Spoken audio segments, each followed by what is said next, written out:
Chapter 1. He always said that I had the measles when he found me on his doorstep back in 2302, and he also said that I was less than a year old.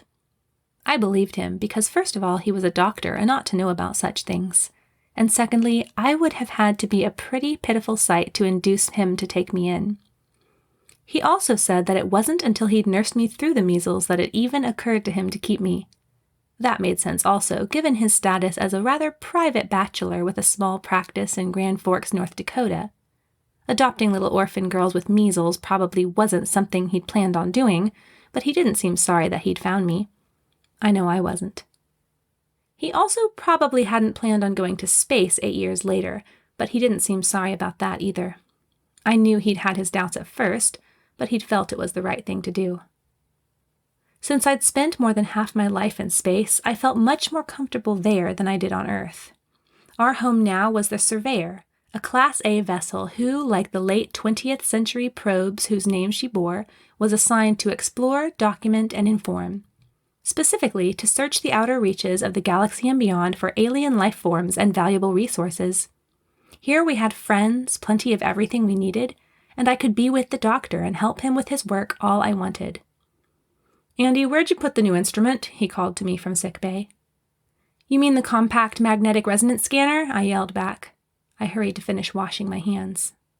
He stepped into the long, clean, starkly white sanitation room where I was blow-drying my hands, his thin form framed in the center of the metal doorway. "That's not very funny."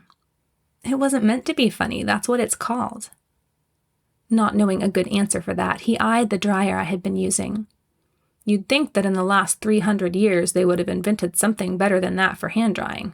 Those things have been around forever." "So have you, and I like you just fine." I smiled mischievously as I approached him. He glared at me, clearly trying to decide how to take that. But at last he smiled and then laughed and then patted me on the shoulder. "I suppose I should be grateful for that." "You might as well," I laughed back. I surveyed him, then reached up to adjust his collar, which was folded under slightly. "The new uniform looks really nice." "It's too stiff," he grunted. "I don't know why they have to change regulations constantly. Green isn't my color." I smiled. Green was the absolute perfect color to go with his delightfully deep gray eyes and his iron gray hair. I smoothed the front of my own jacket with a hint of self-consciousness. "How does mine look?" I wasn't sure fair skin, honey golden hair, and brown eyes would go with the forest green. His expression changed to a rare, warm smile. "You look fine." The fine meant more coming from him than beautiful would have from anyone else. I smiled at him. He grunted a bit. "All right, now tell me where that scanner is." I hurried out into sickbay to get it, taking in the bright whiteness of the room, the comforting hum of the monitors, and the slight scent of drugs and sanitizer with a happy sigh. This place never got old for me. When I reached the main medical supply cabinet on the opposite side of the room, I opened the white metal doors and pulled the tiny cylindrical scanner off the shelf. "Here it is, Doctor." He took it from me, looking it over skeptically. "You sure this thing is an improvement? Looks pretty strange to me. I like the old scanner just fine." I closed the cabinet. "I haven't worked with it that much yet, but I like it." He tossed it in the air a couple of times. "Pretty small. These things still took up half a room when I was in medical school." "Yes, they used directed, safe radiation to strengthen the magnet. I read about it." He raised one eyebrow. "Radiation?" "It's safe and easy to use, Doctor. Don't worry. It works pretty much just like the old MCT scanner." "Yes, but I just got used to that one. I don't see why they're always inventing new things." "You were just criticizing them for not inventing a new hand dryer." I couldn't help it. I really couldn't. It did seem to annoy him this time. "Well, you can tell them from me to stop inventing new scanners and start on the hand dryers. Now come on, Andy, I need your help." "Yes, sir." Following him between the two long rows of cots that lined the walls of sickbay, I chuckled to myself. I remembered the first time I had called him Doctor at age 7. It had been a pert joke about his tendency to give me work to do as if I were a nurse. He'd raised his eyebrows at me then, but it had stuck and become habit for both of us. "What do you want me to do?" I asked dutifully. Leaning over a patient and connecting the scanner, he pointed over his shoulder towards a young man who lay on a cot on the other side of the room. Take care of him." I reached into a white box that hung on the wall and pulled out a pair of rubber gloves. Snapping them on, I moved over to the person he had indicated.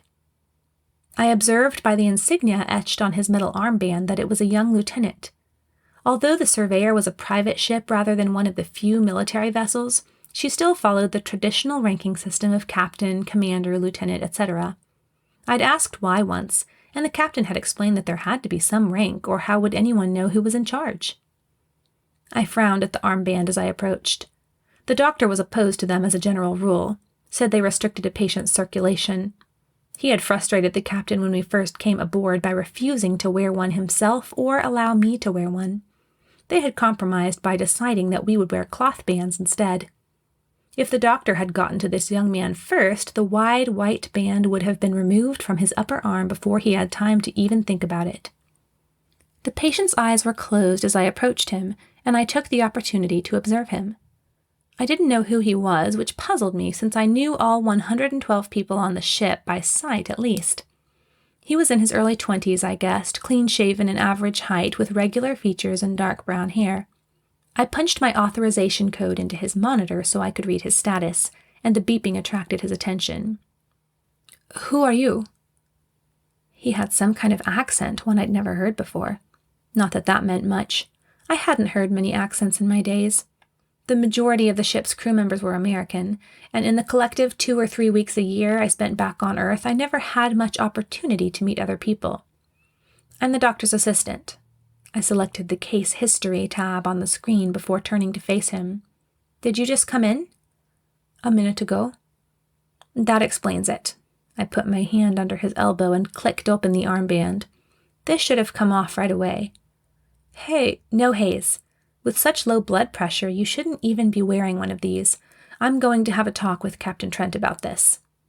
I deposited the armband in the personal effects box that hung just below the cot.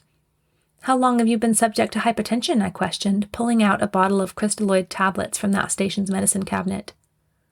"What, you mean my low blood pressure?" "That is the general meaning of the word hypotension." I took secret joy in flaunting my medical knowledge to the uninitiated. "You get lightheaded and exhausted when you move too much or change quickly from one position to another, correct?" "Yes. I was just going to rest, but Captain Trent said—" "Captain Trent was right." I handed him the pills and a glass of water, and he took them meekly, still eyeing me. "What's your name?" he asked. "Andi Lloyd." "Any relation to Dr. Lloyd?" "He's my father." I poured a few drops of Inari into a bottle of water, closed it, and shook it well. "Drink this after your next meal, and drink at least 64 ounces of water a day. Notify the doctor immediately if it happens again within 48 hours. The lieutenant took the bottle, still staring at me. Then he looked at the doctor, who was patching up a patient's hand on the other side of the room. "You don't look much alike," was his casual comment. "No, we don't." I wasn't interested in explaining the relationship to someone I didn't even know. "You can leave now. Just rest for about 2 hours. And I advise you not to put that armband back on." "Thank you," seemed to be all he could think of to say. "Goodbye." Standing, he took the armband out of the box and held it between 2 fingers. "By the way, my name's August Howitz. I'm the new navigator." "Goodbye, August Howitz. Have fun navigating." I wasn't sure what he'd think of this, but he smiled and nodded, then gave his bottle a good shake before leaving the facility. I turned off the monitor, stripped the sheets from the cot he'd lain on, and tossed them into the laundry chute, then replaced them with fresh ones. I stretched and yawned, glancing around the room for patients. There were none, and I tripped over to the doctor, who was straightening some supplies. "Can I go help with lunch?" "All right. I'll be down in a while." I glanced at my wristcom to check the time as I walked out into the bright white halls. 11. Much of the crew would already be down there, maybe even the captain and his first officer Gilders. They usually made their trip down there around 11. I quickened my steps, hoping to be in time to help the chef. The mess hall was on the other side of the ship from sickbay, so it took me a few minutes to get there. As I approached the tall, wide doorway, the talking and laughing told me that a generous crowd had already accumulated there. No doubt Almira would appreciate my help today. I slipped in and glanced around to gauge how many had arrived. About 40, I thought, which left the 50 members of the night crew and about 20 who were still at their posts. Yes, the captain and Gilders were there at their usual table in the far corner, though there was a stranger with them. I couldn't place him, but he seemed vaguely familiar. "Andi," a young male voice called. I turned to see Eduardo, a galley assistant, carrying a tray nearby. "You here to eat or help out?" "I'm helping for a minute," I said. "You can go ahead and eat if you want." "Gracias." He smiled, then hurried to his destination. I wove through the tables toward the snack bar and galley, sniffing the fresh scent of hot tomato soup as I passed the diners. The mess hall was not white and sterile like sickbay. It was warm and brown and, in a way, homey, just like Elmira. She was bending over a pot on the stove as I entered, her face dotted with little bits of perspiration.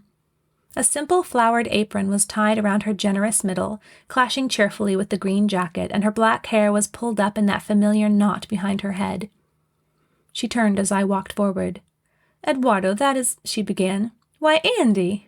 She left the pot and pulled one of her big aprons out of a silver metal drawer. "So nice of you to come help out, honey. And the new uniform. Why, it's just your color." I smiled and lifted my arms to let her tie the apron on. "Too nice to get tomato soup on, I suppose. Thank you." "Yes, indeed," she smiled. "Would you mind stirring for me?" I washed my hands, then began to stir the heavenly-smelling brew while she bustled about getting other food. "I thought you'd be helping your daddy this time of day." There weren't many patients. I brushed a bit of hair behind my ear and kept stirring. "Did you see the man sitting with the captain and Gilders?" "I haven't been out there. What man?" I shrugged, watching reddish-white bubbles form and pop as the soup boiled. "I don't know. I don't think I know him. And there was another man in sickbay earlier that I didn't know." "Oh, that would be Commander Howitz and his son," she said, laying out a few rows of plates and putting bread on each one. "They're new. Only been here a couple days." "New? But how did they join in the middle of a flight? We've been away from Earth for," I calculated, 3 months. "I don't know. But they seem like nice gentlemen." She was quiet as she finished distributing the bread. "Is that done?" "I don't know." I handed the spoon to her and stepped aside. After sniffing it, she picked up a clean spoon and dipped it into the pot, then took a sip. She nodded. "Done." "Do you want me to serve?" I went ahead and started untying my apron. "Yes, thank you, honey. This is the last round for now. Then you can go eat if you like." She filled each bowl to the brim, setting each one on a plate with bread, and then I put each plate on the tray. When the tray was full, I sauntered out to deliver the meals to the hungry crewmen closest to the galley, then went back for the last trip. The only people left without food were the captain and those at his table. I saw Gilders, the new man, Commander Howitz, Elmira had said, and someone else. It looked like, yes, it was Lieutenant Howitz, who'd I'd examined earlier. The captain and Commander Howitz were laughing over their drinks, and the other 2 men sat more quietly. As I approached the table, the captain looked up and smiled at me. "Andi, Jerry said you were down here." "Hello, Captain." I put a plate down in front of him. He always impressed me as being like the sea captains I'd read about as a child, tall, masculine, with a bronzed face and a cheerful smile for everyone. "Have you met our new navigator?" he asked, with a familiar twinkle in his eye, gesturing towards Lieutenant Howitz. I looked at the young man and sighed inwardly. If I had $1 for every time the captain had tried to set me up with some young crewman, I could refurbish the entire sickbay at least. "Yes, I meant to talk to you about him, Captain," I said. "I told him not to wear his armband anymore. His blood pressure is too low." Lieutenant Howitz reddened and slipped his right hand over the band. His father laughed. "Oh, come now, Andi," the captain began. "Oh, come now, Captain. You know the doctor's been telling you the problems for years." He laughed. "I'll have a talk with Jerry about it." "You'll never agree." I put another plate in front of Commander Howitz, who nodded his thanks with a broad smile. "If we agreed, what fun would we have?" His blue eyes twinkled. I shook my head with a smile and handed a plate to Lieutenant Howitz, who nodded. There were 3 more plates, and I gave one to Gilders. "Thank you," he said in his low-pitched voice with just a hint of a smile. I set the other 2 plates down and started to raise my wrist comm to my mouth when the captain interrupted me. "I already called him, Andi. He's on his way down." "All right." I slid into a seat opposite young Lieutenant Howitz and began to eat. He nodded politely at me but didn't speak. After taking a few spoonfuls of soup, Commander Howitz wiped his mouth and stuck his large hand towards me with a broad smile. "Hello, I'm Erasmus Howitz," he said in a low, gravelly voice. I shook his hand. "I'm Andi Lloyd." His features and hair were much like August's, but he was bigger and more imposing. August had more of a shy, polite air. "You're new here?" The captain looked at me. "Commander Howitz is our temporary first engineer. I've heard wonderful things about him." "That's good," was the only thing I could think of to say. "Come on, Andi. Talk." I turned to Gilders for relief, as I often did. Gilders was a comforting person. The ship's helmsman since her maiden voyage, he was close to 60 years old, and had been aboard longer than anyone else. His calm, solid face with the white, bushy eyebrows seemed as much a part of the ship as the bridge, the thrusters, or the airlocks. "How have things been on the bridge, Mr. Gilders?" "Everything has been as usual," he said, going on with his meal. "You have not been up there in a while, Miss Andi." "No," I apologized. "We've been busier than usual." "You don't work on the bridge, then?" Commander Howitz asked. "Oh, no, but I do enjoy visiting there." I flashed a smile at the captain.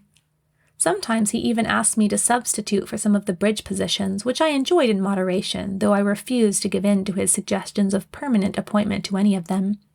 I was only interested in helping the doctor. "Ever visit engineering?" the commander asked, continuing to eat his soup. He seemed nice and friendly. I just wished he didn't have such a gravelly voice. It made me feel uncomfortable and tongue-tied. "No, I'm not supposed to go there." He eyed me quizzically, and I gave a little laugh. It's just because I have metal in my kneecap. People with metal implants aren't supposed to spend time in engineering because of the radiation." "I see." He didn't sound interested, and just stared into his soup as I spoke. But when he looked up a moment later, his eyes had an inquisitive glint. "Forgive my curiosity. As a scientist, I've always been interested in prosthetics. What metal is it?" I shrugged my shoulders. "I don't know." He nodded and went back to his food. "Eating without me?" I heard the doctor's voice say as he sat down beside me. "I see Elmira's still up to her old tricks." "Tricks?" the captain asked. "A tomato a day keeps the doctor away." I grinned. "That's apples, Dad." "I don't mind apples," he protested. "It's those squishy red things." "It's good," I coaxed. With a sigh, he picked up his spoon. "Dr. Lloyd," Commander Howitz half stated. The doctor looked up. "I'm Dr. Lloyd. Who are you?" "Commander Howitz. My son and I are new here." "Ah, your son of the orthostatic hypotension?" The doctor whisked a spoonful into his mouth as he nodded at August. "I beg your pardon?" The captain's wristcom beeped just then, and he pushed a button to answer it. "Trent here." "Captain, we're receiving a mooring request." "I'll be right there." He took his finger off the button and stood up. "Officers to the bridge." August and Gilders stood, but I spoke up quickly. "Captain, Lieutenant Howitz needs his rest." The captain glanced at the navigator, who said nothing. "Very well. Can you substitute until I can get someone else?" "Yes, sir." I popped a last bite of bread in my mouth, took a quick swig of water, and then stood up, laying a hand on the doctor's back affectionately. "I'll see you later." He nodded, still trying to down the tomato soup, and I followed the captain and Gilders up to the bridge.